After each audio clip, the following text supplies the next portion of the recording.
सुस्वागतम आणि धन्यवाद. प्रथमतः येथील रंगदेवता आणि स्थानदेवतेला विनम्र अभिवादन करून छत्रपती शिवाजी महाराजांच्या पदस्पर्शाने पावन झालेला आपला हा कोकण आणि आज या ठिकाणी श्री साई कृपा भजन मंडळ संलग्न श्री द्वारकामाई महिला भजन मंडळ आयोजित श्री सत्यनारायणची महापूजा व साई भंडारा आयोजित या ठिकाणी आमने सामने डबलवारी भजनाचा जंगी सामना या ठिकाणी या मंडळाने आयोजित केला आणि या डबलवारीसाठी आम्हा 2 बुवांची या ठिकाणी निवड करण्यात आलेली आहे. त्यामध्ये मी स्वतः साई प्रसादी भजन मंडळ बुडगुस कडेवटार तालुका संगमेश्वर जिल्हा रत्नागिरी मला या ठिकाणी पकवास साथ करतात सुप्रसिद्ध पकवास वादक या मुंबईची शान सन्माननीय विनोदजी मांडवकर आणि मला या ठिकाणी तबला साथ करतात ते सुप्रसिद्ध तबला वादक सन्मान्य साई कसबले. त्याचप्रमाणे माझी सर्व मंडळी माझ्या मंडळीत उपस्थित सर्व बुवा आहेत. त्यामध्ये अक्षय गोळंबेकर सन्मान्य संदीप पाटील सन्मान्य उदय मिस्त्री बुवा त्यानंतर सन्मान्य संदीप घरचेकर बुवा देखील या ठिकाणी उपस्थित आहेत. त्यांचे देखील आभार मानतोय. त्याचप्रमाणे मला आज जोडीला जे बुवा लाभले विठ्ठल रखुमाई प्रसादी भजन मंडळ बोरिवली देवीपाडा गुरुवर्य सन्माननीय आम्हाला गुरुकुल्ले असणारे श्रीधर बुवा मुणगेकर यांचे पट्टे शिष्य आमचे मित्र सन्मान्य विशाल मसूरकर बुवा व या ठिकाणी पक्वासात करतात. या मुंबईचे नवे संपूर्ण कोकणाची आणबाण शान एकदा जोरदार टाळ्या अंकित शिंदे यांसाठी वाजवा. कारण खरोखर आज पक्वासामध्ये ज्यांचं नाव आहे असे आमचे अंकित दादा आणि त्यांना तबला साथ करतात ते सुप्रसिद्ध तबला वादक सन्माननीय ओंकारजी मडव.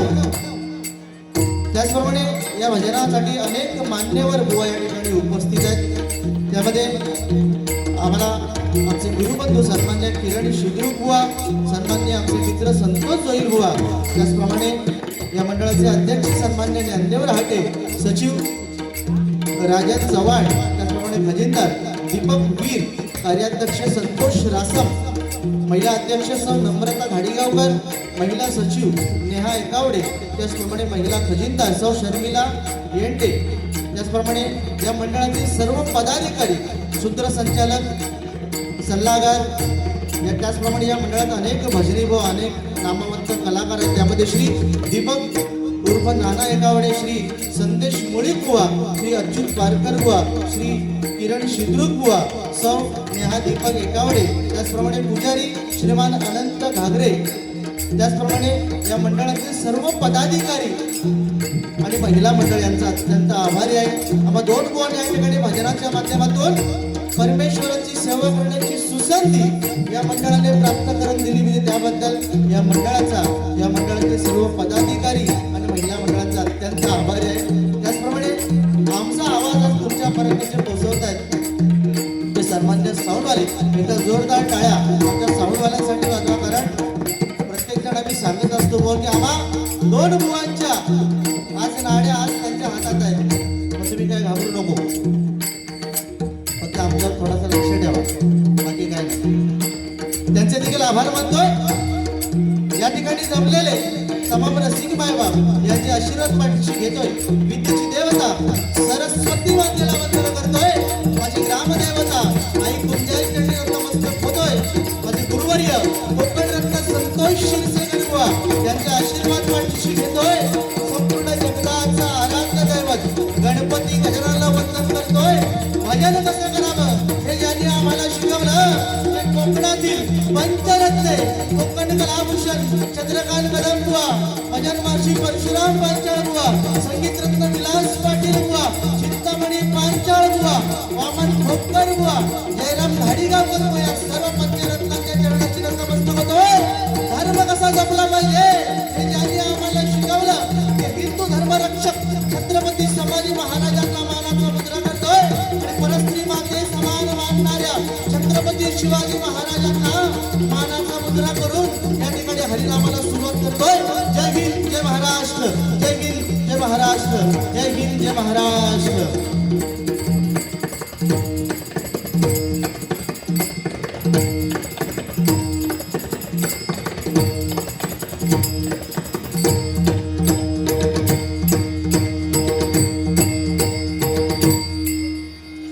धन्यवाद. त्याचप्रमाणे या ठिकाणी माझे गुरुबंधू सन्माननीय नितेश ढोळक या ठिकाणी उपस्थित, त्यांना विनंती करतो या ठिकाणी खुर्चीचा मान राखायचा. त्याचप्रमाणे आमचे मोंडे बुवा देखील या ठिकाणी उपस्थित आहेत, त्यांचे देखील आभार मानतो. धन्यवाद. बुवांनी अतिशय कमी वेळेत भजनाचं सादरीकरण आणि भजन कसं असावं हे बुवांनी दाखवून दिलंय. बरेचसे मुद्दे बुवांनी मांडले, पण बुवांनी मला काय बोललेलं नाही आहे 100%, आणि बोलणार पण नाहीत, ते त्यांना माहिती आहे. हा समोरचा माणूस कार्यक्रमासाठी उपस्थित सन्माननीय प्रदीप साटम चांगले मुद्दे मांडलेत की यांचा आम्ही मनापासून आज भजनाला कुठेतरी गालबोट लागतंय, कारण हे 2020 प्रकार आला आणि 2020च्या माध्यमातून आज एकमेकांना वाईट बोललं जातं आणि त्यामुळे या भजनाला नियम आले. कोणी खरोखर चांगला मुद्दा मांडलाय भजनाच्या सुरुवातीला.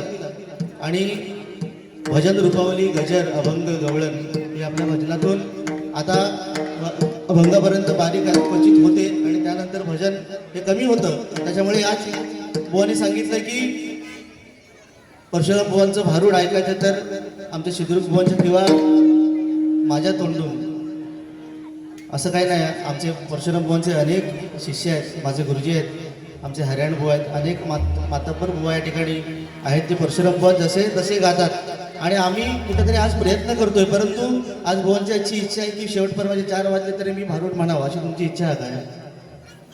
पुरी करणार. आणि बुवांनी मला एकही शब्द बोललेला नाही. आणि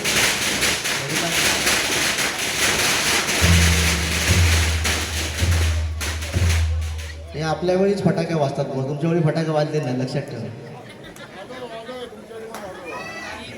धन्यवाद. धन्यवाद. भजनाची सुरुवात कोण बोलणार आहे दादा?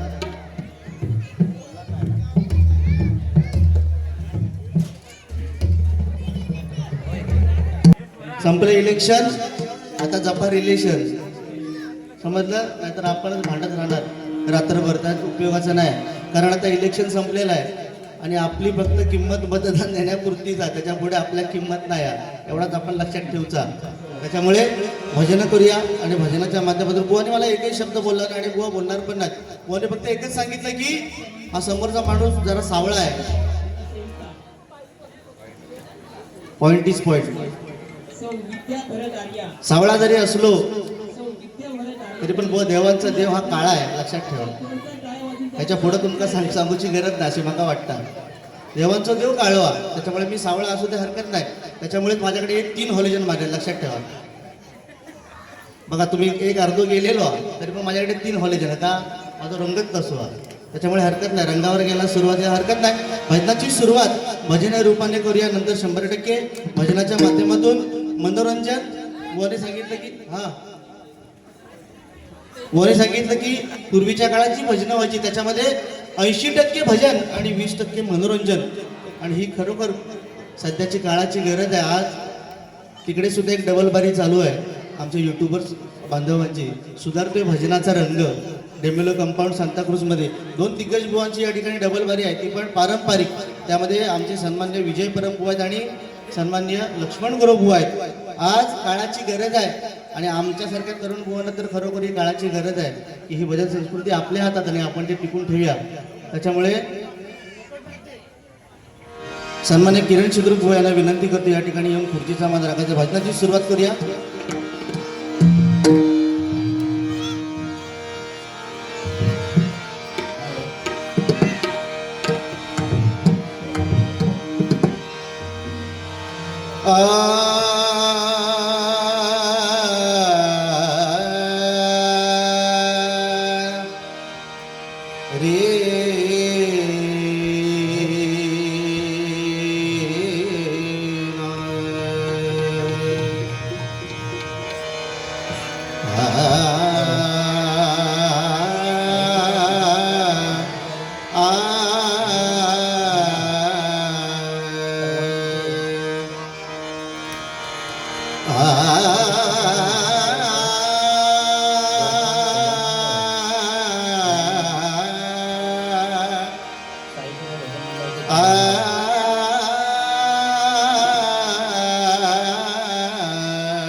तुला पाहता जीवन सरावे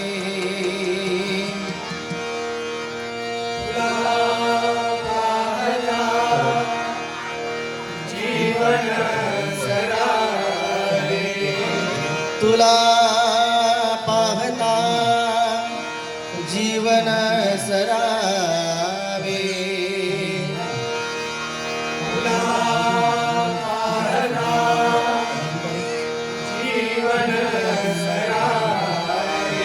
अनंता तुझे रूप नेत्री धरावे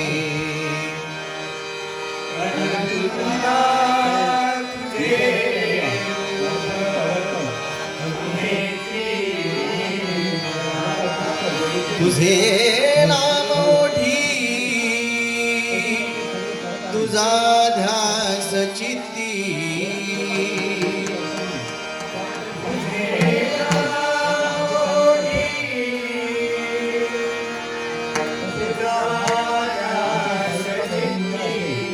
तुझे नाम ओढी तुझा ध्यास चित्ती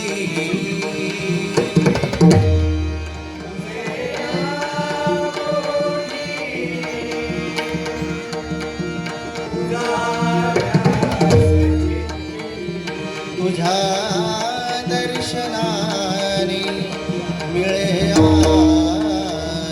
आत्मशांती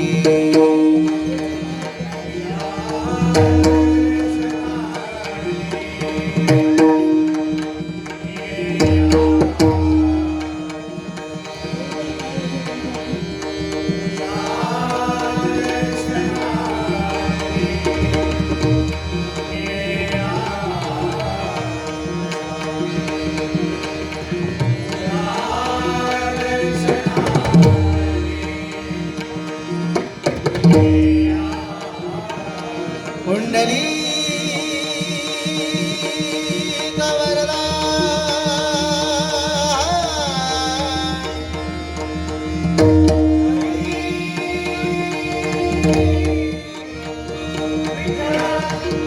श्री श्री श्री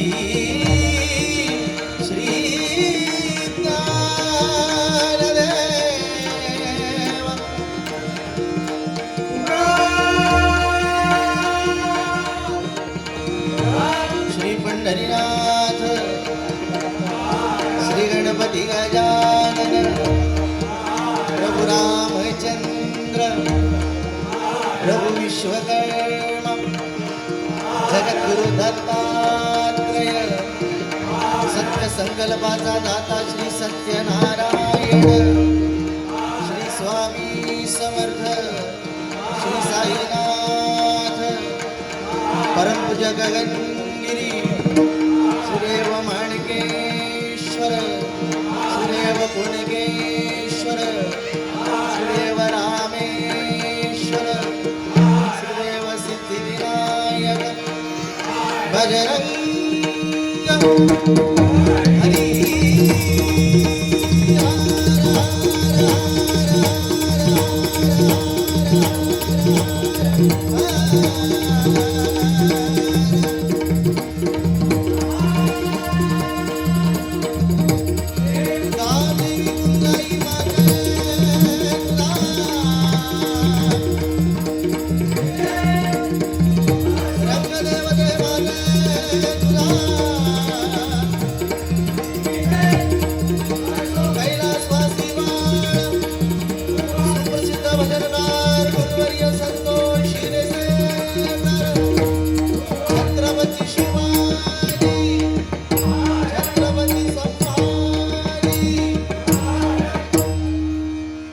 धन्यवाद.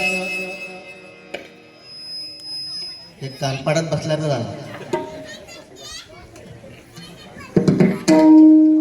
हल हल धन्यवाद धन्यवाद. या ठिकाणी आमचे सन्माननीय शिद्रुक भाऊ या ठिकाणी बाजूला बसले. काय चुकला तर बघा.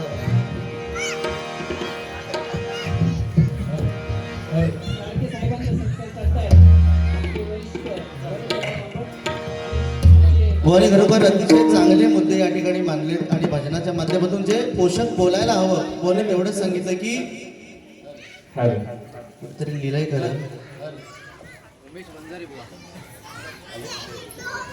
या ठिकाणी सन्माननीय आमचे मित्र उमेश वंजारे बुवा या ठिकाणी उपस्थित आहे. माझ्या भजन मंडळाच्या वतीने त्यांचे लाख लाख आभार मानतो. त्यांना विनंती करतो या ठिकाणी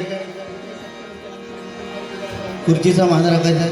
बुवानी चांगले या ठिकाणी मुद्दे मांडलेत की 80% भजन 100% झालंच पाहिजे भजन. कारण आज आपल्याला हा जो हरिनामाचा झेंडा संतांनी दिला आणि त्यानंतर पंचरत्नांनी जपला आणि तो आज चालवण्याचा प्रयत्न आम्ही बुवा लोक करतोय.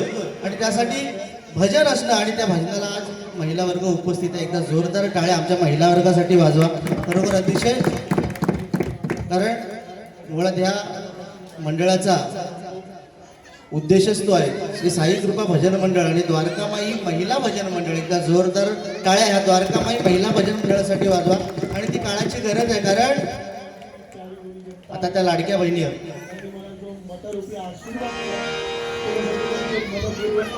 आता खुश झालेली आहेत. त्यांना आता लाडकी बहीण आता 1500वर नाही थांबणार आहे. ती आता लाखावरती जाणार आहे असं कालच घोषणा झालेली आहे.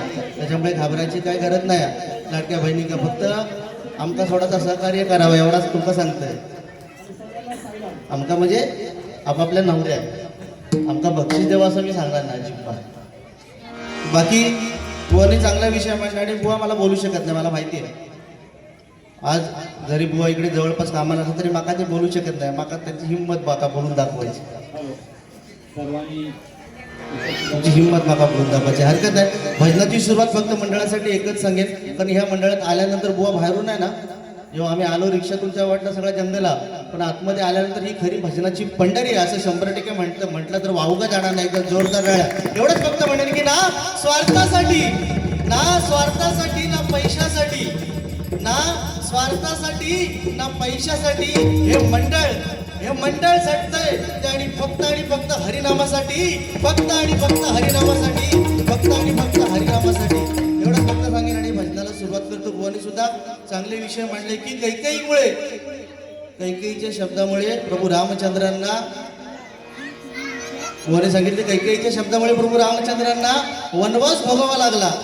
100% खरं आहे. परंतु प्रभू रामचंद्र हा वनवास खेळू दे त्यांचं काय माहिती आहे बिचारे. काय दोन जण आणलेले आहेत खरे. ते कशासाठी आणले आहेत ते काय माहिती काय कळलं. एकदा तो बडबडता एकदा हे बडबडता. तो थोडंसं गोरवा याचं रंग काढवा एवढंच फक्त फरक आहे. म्हणजे त्यांनी सांगितलं म्हणून मी तुमका सांगतो. बाकी काही विषय नाही. जास्त वेळ नको. कारण गजरातून दोन्ही बुवा आम्ही बोलणार आहोत. आणि बुवाने सुद्धा चांगली सुरुवात केली. आणि बुवांचं खरोखर मी बुवांचा खूप मोठा फॅन आहे. वास्तविक भजन क्षेत्रात मी बुवांचा खूप मोठा फॅन आहे. म्हणजे तोंडावर तुमका मगाशी यांच्या तोंडावर तुम्ही सांगलास की 1 नंबर तुमचं लागतं म्हणून. तुम्ही कशी शाळा केलास समजता का. पण मी तसं सांगणार 100%. आज परशुराम बुवा परशुराम बुवा ज्यांच्या वाणीतून ज्यांच्या आवाजातून दिसतात ते आमची शिद्रुक बुवा. एकदा जोरदार टाळ्या बुवासाठी वापरा. आणि जे सत्य आहे ते सत्य आहे. तसं मी तुमचं फॅन आहे आवाजाच्या बाबतीत. त्याच्यामुळे आरामात घाम बिम फुटू नको तुमचा. भजनाची सुरुवात बुवाने सांगितलं की कैकेयीमुळे आज रामाला वनवास झाला. 100% खरं आहे. कारण भरताला त्या गादीवरती बसवायचं होतं. परंतु हे सगळं प्रभू रामचंद्र जन्माला येण्याच्या आधी रामायण लिहिलं गेलंय. त्याच्यामुळे आपल्याला तसंही म्हणता नाही. प्रभू रामचंद्र हा महापुरुष होता. आणि प्रभू रामचंद्र वास्तविक सांगायचं झालं तर प्रभू रामचंद्रांचे वडील कोण दशरथ राजा. आणि दशरथ राजाला पुत्र संतानच नव्हतं. त्याला मूलबाळच नव्हतं. ते कशामुळे झालं तर श्रावण बाळाच्या आईवडिलांना श्रावण बाळाने बाळाला बाण मारल्यामुळे श्रावणबाळ मृत्युमुखी पडला आणि पाणी देण्यासाठी दशरथ राजा गेला ना, तेव्हा त्यांना समजलं की हा आमचा मुलगा नाही आहे दशरथ राजा. तेव्हा त्याने हाताला हात लावून ओळखलं. तेव्हा काय म्हणतात, अरे तू आमचा मुलगा नाही आहेस. तेव्हा त्यांनी काय सांगितलं, त्या दोघा आंधळ्याने काय सांगितलं की अरे माझा मुलगा कुठे आहे, तू माझा मुलगा नाही. तेव्हा दशरथ राजाने काय सांगितलं की अरे माझ्या हातून तुमच्या मुलाचा वध झालाय. तेव्हा त्या दोघांनी त्याला शाप काय दिला, पुत्र पुत्र करून मरशील. त्याच्या आधी दशरथ राजाला मूलबाळ नव्हतं, पण दशरथ राजाला एकीकडे आनंद झाला की मला मूल होणार, एकीकडे दुःख झालं काय की मुलं होणार पण ते माझ्यापासून दूर जाणार. आणि घराकडे आल्यानंतर त्याने पुत्र कामिष्ठचे यज्ञ आरंभला. तर यज्ञात मिळालेला प्रसाद आपल्या तिन्ही राण्यांना समान वाटून दिला. आता कैकेयी राजांची अतिशय प्रिय राणी, तिच्या हातात देखील तो समान प्रसाद बघितल्यानंतर तिला काय वाटलं, मी दशरथ राजा मी तुमची सगळ्यात आवडती राणी असताना मला सगळ्यांसारखा सेम प्रसाद, समान प्रसाद का? तिच्या मनात काहीतरी द्वेष निर्माण झाला. मग धार आली, तिच्या हातातला प्रसाद घेऊन गेली, हिच्या हातात काय नाही. शेवटी कौशल्याने आपल्यातला अर्धा, सुमित्रेने आपल्यातला अर्धा, असे दोन प्रसादाचे भाग तिच्या हातात ठेवले. म्हणून तिला दोन मुलं झाली, भरत शत्रुघ्न. कौशल्याचा राम आणि तो एक लक्ष्मण, असे त्याचे विषय आहेत. बाकी एकदम खोल काय मी बुवा तुमच्या विषयात जाणार नाही. तुम्ही जो विषय सांगला तो बरोबर आहे. कैकेयीच्या हट्टामुळे बिचारे आपल्या प्रभू रामचंद्रांना वनवास भोगावा लागला. का? कारण माझा मुलगा, माझा काय नाही माझा. शेवटी आपण काय घेऊन जाणार नाही. माझ्या मुलग्याचा राज्याभिषेक व्हावा म्हणून त्या रामाला बिचारला वनवासाला पाठवलं. परंतु त्याच्या मागे एकही एक सुद्धा कारण असू शकतं की मागच्या जन्मी प्रभू रामचंद्रांच्या जन्माचा आधी जन्म कोणता तर परशुराम. त्या परशुरामाने काय केलं, आपल्या स्वतःच्या आईचं मुंडकं उडवलं, रेणुका मातेचं. म्हणून कदाचित पुढच्या जन्मी त्या प्रभू रामचंद्राला आपल्या आई वडिलांपासून दूर जावं लागला, म्हणून त्याला वनवास झाला असेल. कारण हे सगळं भगवंताच्या लीला आहेत. ह्या भगवंताच्या एकमेकाचे भगवंताला लागलेले अवतार आहेत आणि ते एकमेकाशी कनेक्ट आहेत. आणि हे आम्ही तुमच्याशी भजनातून देणं लागतो. हल्ली काय झालंय, हल्ली 2-3 गाणी आली बुवांका. चंद्रा गाणं आलं की तू मला अंगुराचा मी लाकडी भुसा, त्याच्या भजनाशी काही संबंध नाही. ही गाणी 2-3 म्हटलं की तू मोठं बुवा, म्हणजे याला चांगलं बोलता येतं ना, हल्ली तो मोठा बुवा आहे. आणि बिचारे आमच्यासारखे भजन त्यांचं करता येतं, त्यांचं हल्ली मार्केटमध्ये कोण घेणार नाही का? तर त्यांना फक्त उडवी पाहिजे, पण हे ते ठिकाण नाही. आज आपण दोघांनी सांग, तुम्ही तर तुमची बाजू सेफ केला, ह्यांका 1 नंबर म्हणून हरकत नाही. चला या ठिकाणी साई कृपा भजन मंडळ अध्यक्ष श्री ज्ञानदेव रहाटे यांच्याकडून माझ्यासाठी 101 रुपयाचा पारितोषिक, धन्यवाद. त्याचप्रमाणे सन्माननीय प्रभाकर पाळेकर देवगड सासरवाडीतून बक्षीस दिलेला आहे. कार्यकर काय लिहून दिलास बघा, अच्छा हरकत असू दे. मग देवगडातलं बक्षीस दिला ह्या मतानं, पाळेकर असू देत कार्यकर असू देत, पण देवगड सासरवाडीतलं बक्षीस दिलेलं आहे. या ठिकाणी सन्माननीय प्रभाकर कार्यकर देवगड यांच्याकडे माझ्यासाठी हे 200 रुपयाचा पारितोषिक भजन मंडळाकडून स्वीकारतो आणि त्याला लाख धन्यवाद देतो. या ठिकाणी भजनाची सुरुवात भजन या रूपाने करूया. जे भजन गेले अनेक दिवस यूट्यूबवरती फेमस आहे, शिवतांडव, आमच्या बुवाने सांगलेलं आहे. मंडळी जरा बुवा नवीन आहे, कारण आज आमच्या गावाकडे PPL ची मॅच चालू आहे आणि पोरा सगळे PPL मध्ये दंग. प्रयत्न करूया.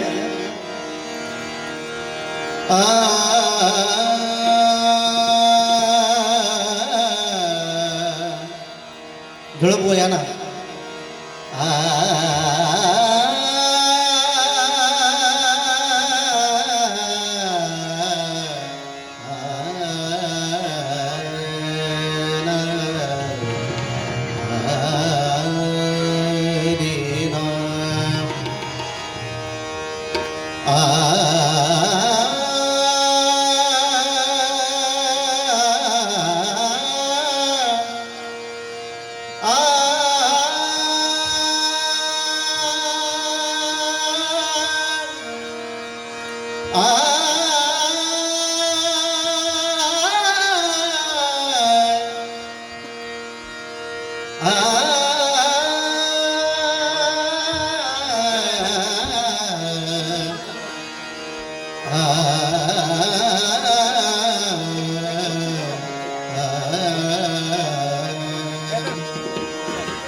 सारे मरे सारे म पनी प मरे म प मनी पनी म परे म पनी प मरे रे रे नी रे आ आ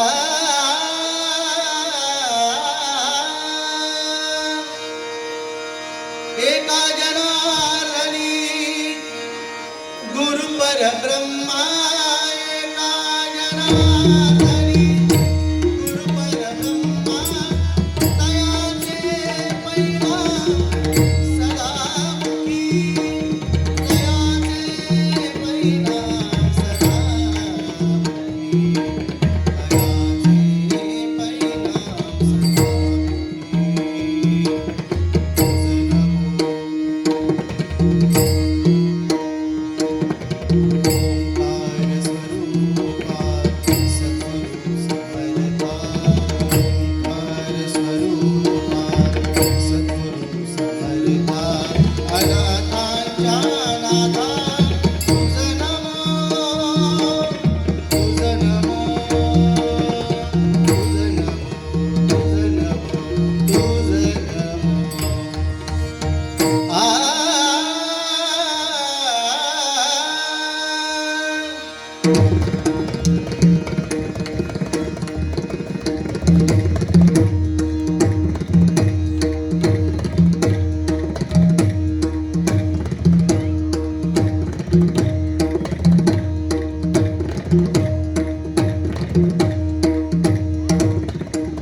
Thank you.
धन्यवाद धन्यवाद धन्यवाद.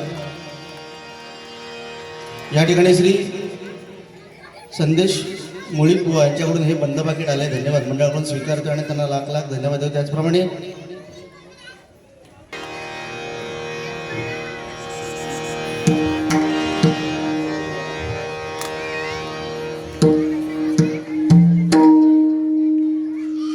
विटेवरी कर कटेवरी ठेवून ये भगवंत गेली 28 युग त्या विटेवरती उभा आहे. कोणासाठी उभा आहे? भक्त पुंडलिकाने वीट फेकली.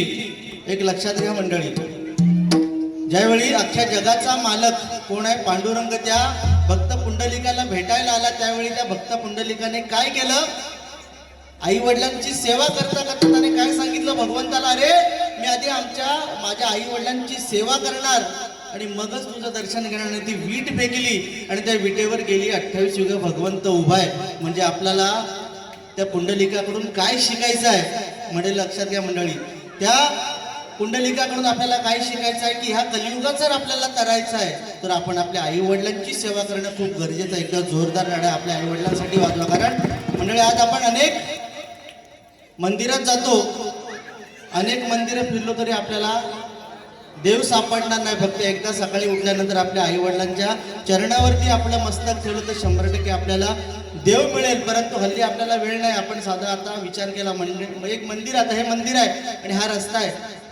आपण जर एखादी बाईक स्कूटर घेऊन जर या मंदिराच्या बाहेरून गेलो तर आपल्याला आता सध्या तेवढं पण वेळ उरलेलो नाही की त्या मंदिरात जाऊन पाय पडायचं. आपण बाहेरूनच करणार, की बाहेरूनच आपण हॉर्न वाजवणार, की म्हणजे देवाला पण भेटायला आपली इच्छा होत नाही, एवढी आपल्याकडे बिकट परिस्थिती आली आहे. आणि महिलांचं सांगावं तर आज महिलांसाठी खूप चांगल्या योजना काढलेल्या आहेत सरकारने. फक्त एकच सांगेन की आता लहान लहान मुलीवरती एकच सांगेन फक्त लहान लहान मुलीवरती सध्या एक साधा विचार केला. आता मागे ते बदलापूरमध्ये एक झाली घटना की 3.5 वर्षाच्या मुलीवरती बलात्कार झाला. त्यानंतर अजून आपल्या मुंबईत पण झाली. सरकारला फक्त एवढीच विनंती आहे, सगळं करा तुम्ही, फक्त महिलांना 1500 द्या, 1600 द्या, किती पण पैसे द्या. फक्त आमच्या मुंबईसारख्या ठिकाणी जेव्हा आम्ही घराच्या बाहेर आमची महिला पडते ना तेव्हा ती कुठेतरी सुरक्षित नाही आहे. तर त्या महिलांसाठी एक चांगला सुरक्षेचा कायदा काढलात ना तर फक्त आमच्या भजन मंडळातून एवढं जरी केलं तर ते चांगलं आहे. फक्त आम्हाला 1500 रुपयाची गरज नाही. तर आज 1500 रुपये कोणाच्या खिशातून जातात आहे? नवऱ्याच्याच खिशात 1500 रुपये घेतात ती बायकांकडे देतात. त्याचा विचार आपण केला पाहिजे. माझं लगीन आता झालेलं, त्याच्यामुळे मला आत्ता ही स्कीम चालू झाली आहे.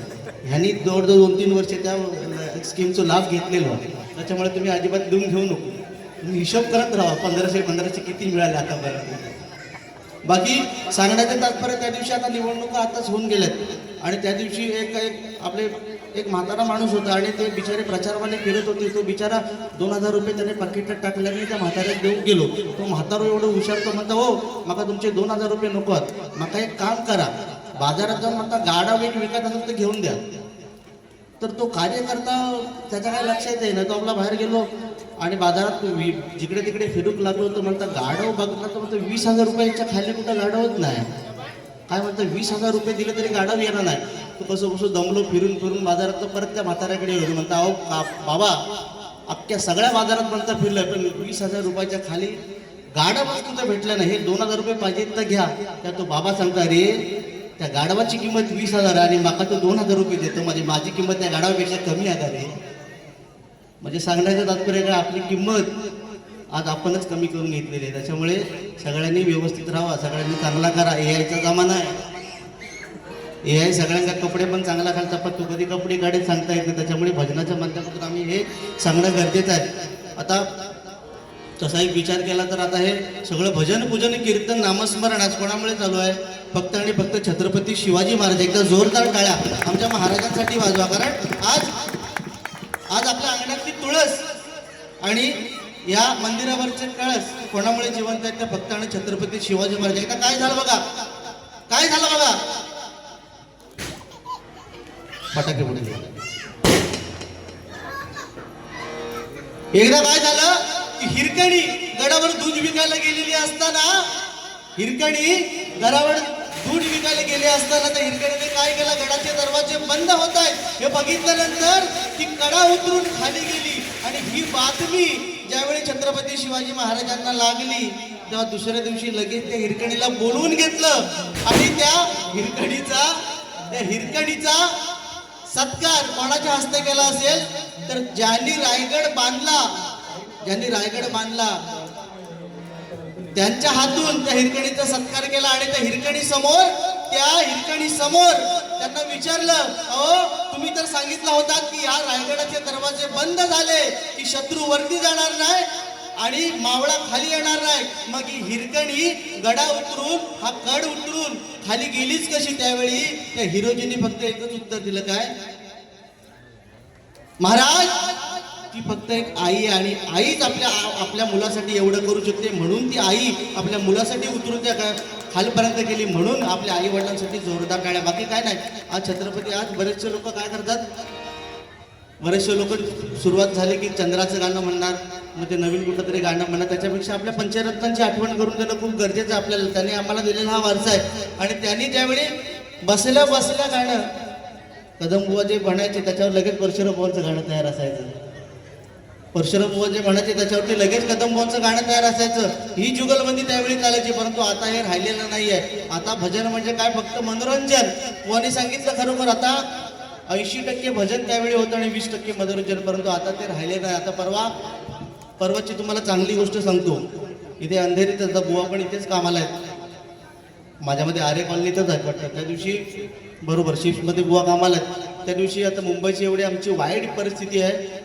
माझं इकडे ऑफिस आहे आणि दुसऱ्या एक बाजूला ऑफिस आहे. आणि नेमका कर्मधर्म संयोगाने काय झालं, त्या समोरच्या आमच्या ऑफिसमध्ये ना शॉर्ट सर्किट झालं.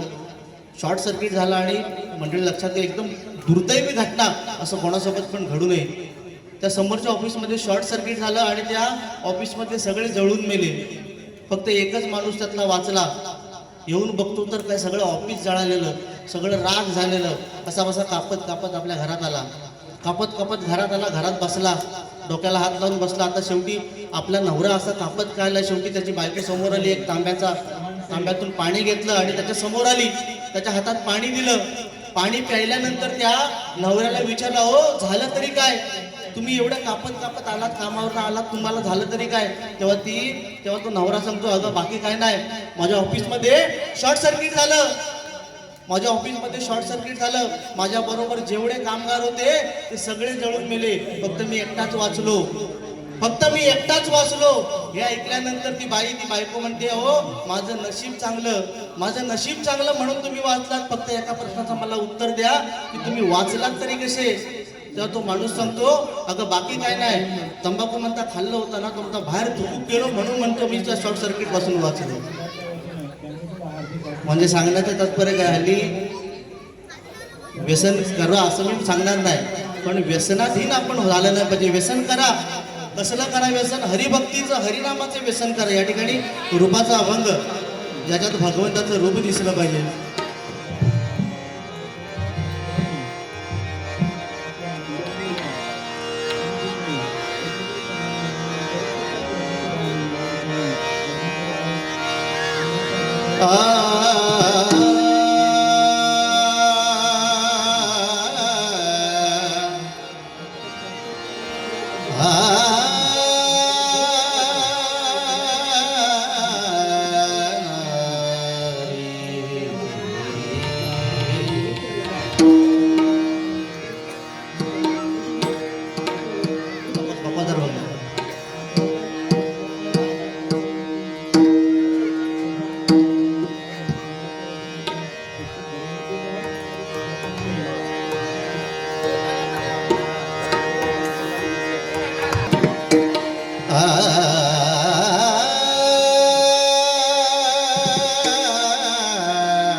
मायरीशी आज चालूनी आलो स्वामी रंगीना मोरया स्वामी मायेचा स्वामी रंगीना मोरया स्वामी मायेचा स्वामी रंगीना मोरया स्वामी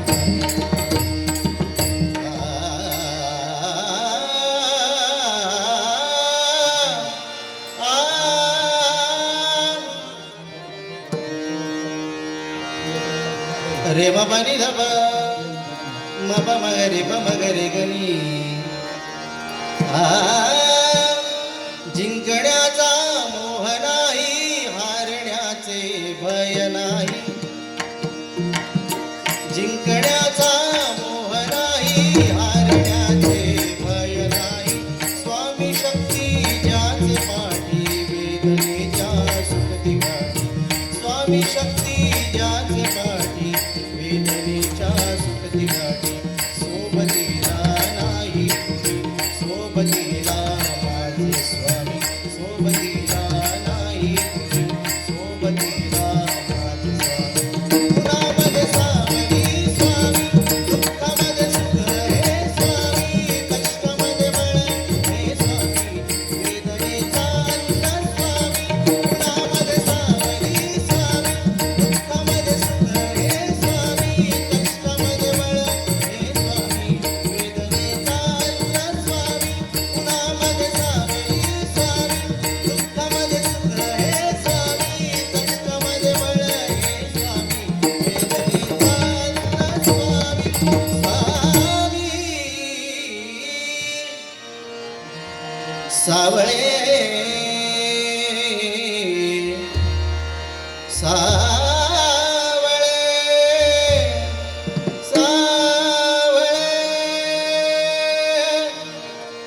सावळे रूप दे डोळा देखिले माये सावळे रूप दे डोळा देखिले माये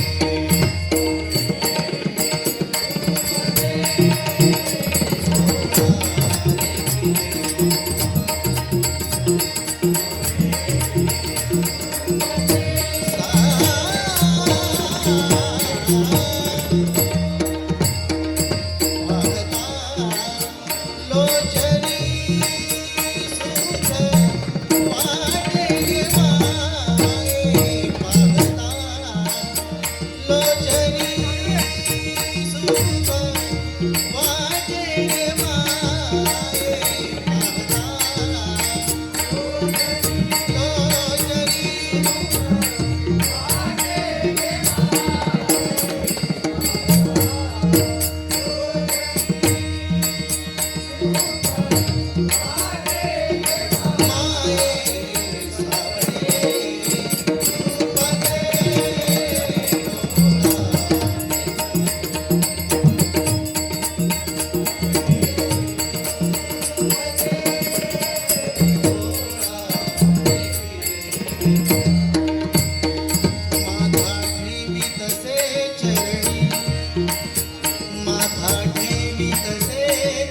टाळ घोष गाणी येती, टाळ घोष गाणी येती, ज्ञानी विठ्ठलाची मूर्ती, ज्ञानी विठ्ठलाची मूर्ती, नामरंगी रंगले हो, नामरंगी रंगले हो, चंद्रभागा तीरा, चंद्रभागा तीरा, अवघे गरिते पंढरपूर, अवघे गरिते पंढरपूर, चालला नामाचा, चालला नामाचा,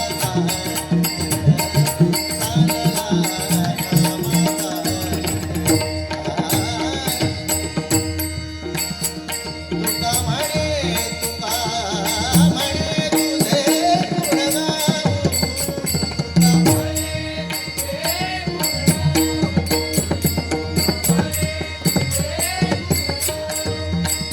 प्रेमे आनंदे नाचू, प्रेमे आनंदे नाचू,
धन्यवाद धन्यवाद.